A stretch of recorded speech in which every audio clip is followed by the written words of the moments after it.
The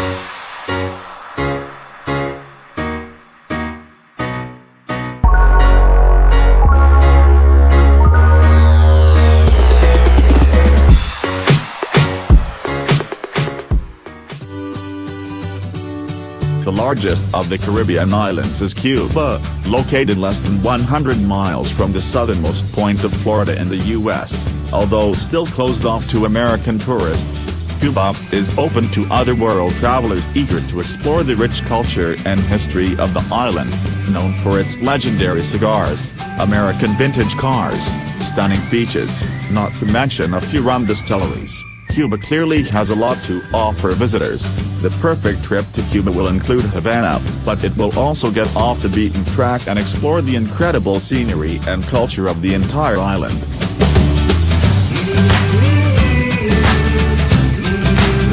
While Havana might be the modern capital of Cuba, it wasn't always the center of Cuban politics.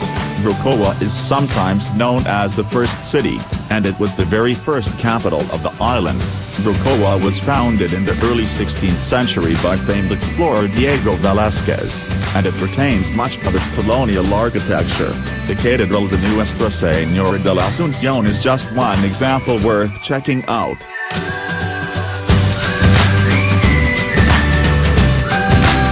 Cayo Largo del Sur, also known just as Cayo Largo, is a small island off the mainland of Cuba. If you are visiting Cuba in order to find gorgeous, uncrowded beaches, then it makes sense to visit the resort-like island of Cayo Largo. The largest and most popular beach on the island is Playa Serena, the perfect spot to unwind and soak up the sun.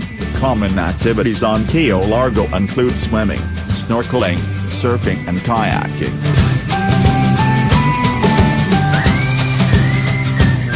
Cienfuegos is a city in Cuba that is unlike others on the island, since it was founded by the French, rather than the Spanish. It has a unique atmosphere.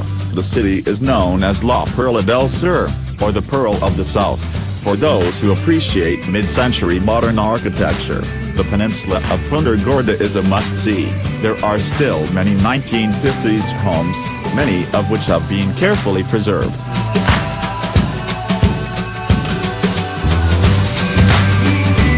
Last, but certainly not least, is the city of Havana. As the capital of Cuba and the major transport hub, virtually all visitors will spend at least some time exploring Havana. This sophisticated, retro and cosmopolitan city is known for its spectacular nightlife, but days offer just as much excitement. Start in La Habana Villa, or the Old Town, where crumbling colonial buildings and vibrant mid-century structures stand side by side.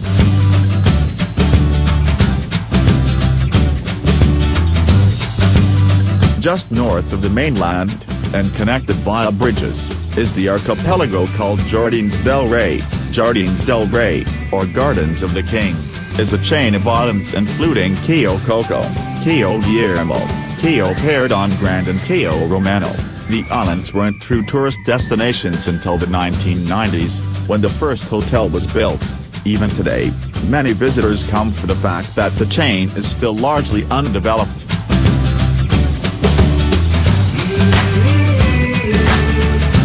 On the far western tip of Cuba is the small town of Maria la Gorda.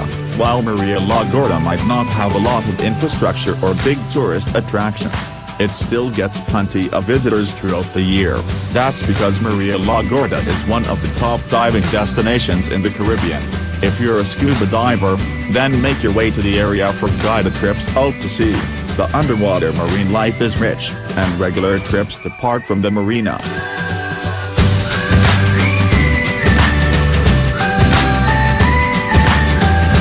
Located in eastern Cuba, Santiago de Cuba is a coastal city known for its colonial history. Santiago de Cuba was founded in the 16th century by the Spanish, and it is known as the second city of Cuba. The heart of the city is the Parque Seis Payadas, a central plaza that is surrounded by a number of historical Spanish colonial structures. In more recent history, the plaza was where Fidel Castro famously declared the revolution a success in 1959.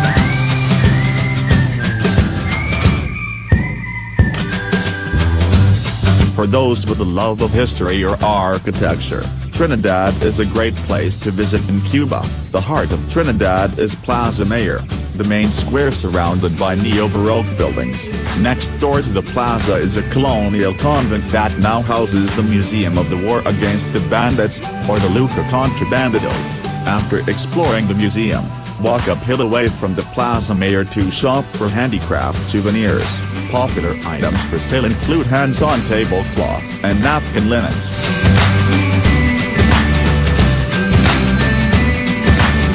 Just a short drive from Havana is Varadero, a popular beach resort town found on Pico's Peninsula. Many miles of coastline let you enjoy views of the Atlantic Ocean, and the white sandy beaches and blue warm waters really are stunning to behold. While the gorgeous beach is the reason why Varadero is among the best places to visit in Cuba, there is plenty more to do. Parque Josin is a gorgeous park filled with botanical gardens, lakes, wildlife and bridges, not to mention music, vendors and even camel rides for kids.